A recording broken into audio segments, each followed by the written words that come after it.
شام کو دور پڑ گئی اور پہلے گئے تو اللہ تعالیٰ فرماتا ہے فصلہ نہ علیک انکا بالوادی المقدس طویٰ، پہلے تو آپ جوتے ہمارے کو اتار کر آئے نا، یہ وادی مقدس کے اندر آئے ہیں۔ آگے پھر اللہ تعالیٰ نے وہ روزے رکھائے نا مہینے کے، وہ بیچ میں کلی کر بیٹھے۔ اللہ تعالیٰ نے فرمایا کہ مجھے تو بدبو پسند ہے روزے کی، آپ نے منہ صاف کر کے مزہ ہی کر دیا، ہون ہو رکھو تو ہون کلی نہیں کرنی۔ حضور کے حدیث حضور فرماتے ہیں جب میرا بندہ مومن روزہ رکھتا ہے نا، جن کو کچھ کھاتا پیتا نہیں ہے، تو غروب آفتاب سے پہلے روزہ کھولنے سے پہلے منہ سے ایک سمیل بدبو پیدا ہوتی ہے۔ حضور فرماتے اللہ تعالیٰ فرماتا ہے مجھے وہ مومن روزے دار کے منہ کی بدبو وہ کستوری اور اعلیٰ سے اعلیٰ خوشبو سے زیادہ پسند ہے۔ نعرہ تکبیر، نعرہ رسالت، نعرہ حیدری۔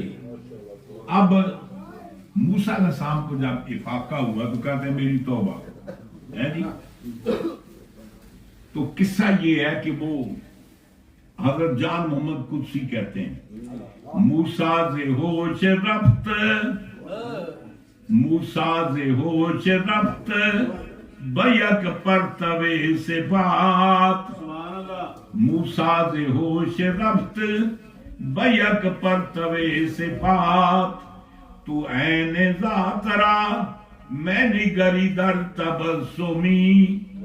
کہتے ہیں یا رسول اللہ موسیٰ علیہ السلام پر اللہ کی ذات کی تجلی نہیں آئی، صفات کی تجلی آئی، آپ بے ہوش ہو کر زمین پر تشریف لائے۔ اے میرے مصطفیٰ تو عین ذات را میں نگری در تبسمی، اللہ تعالیٰ کو بے کیف اس کی زیارت کو اپنے آنکھوں سے دیکھتے رہے اور مسکراتے رہے۔ آپ کی شان وہ ہے۔